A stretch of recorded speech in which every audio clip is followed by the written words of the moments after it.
आज ब्रह्मा जी द्वारा भगवान की स्तुति। ब्रह्मा जी ने कहा, हे प्रभु, आज बहुत समय के बाद मैं आपको जान सका हूँ। कहो, कैसे दुर्भाग्य की बात है कि देहधारी जीव आपके स्वरूप को नहीं जान पाते। भगवान, आपके सिवा और कोई वस्तु नहीं है।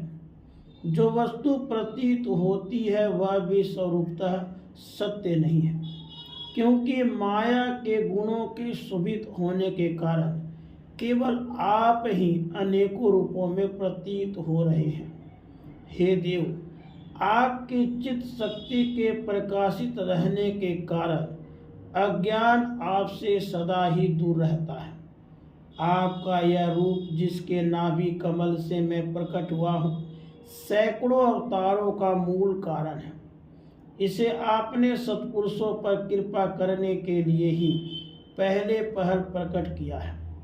हे परमात्मन, आपका जो आनंद मात्र भेद रहित अखंड तेजोमय स्वरूप है, उसे मैं इससे भी नहीं समझता। इसलिए मैंने विश्व की रचना करने वाले होने पर भी विश्वातीत आपके इस अद्वितीय रूप की ही शरण ली है।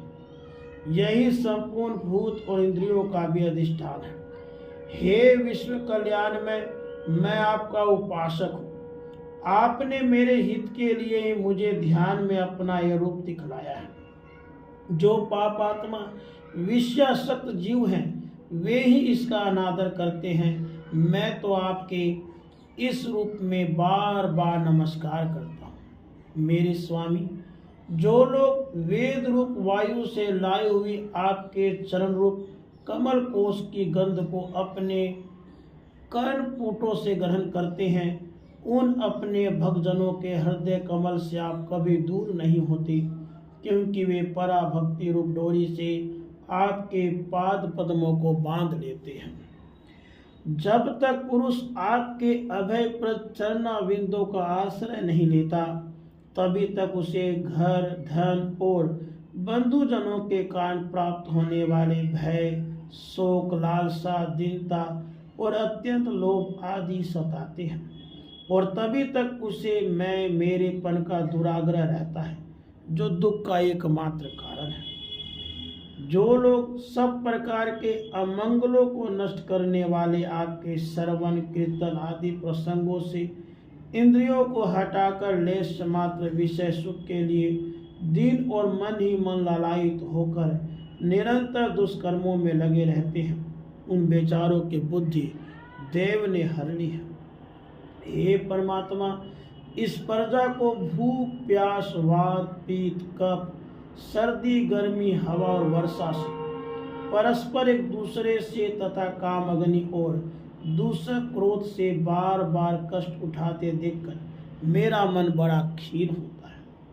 हे स्वामी, जब तक मनुष्य इंद्रिय और विषय रूपी माया के प्रभाव से आपसे अपने को भिन्न देखता है, तब तक उसके लिए इस संसार चक्र की निवृत्ति नहीं होती। यद्यपि यह मिथ्या है, तथापि कर्म फल भोग का क्षेत्र होने के कारण उसे नाना प्रकार के दुखों में डालता रहता है।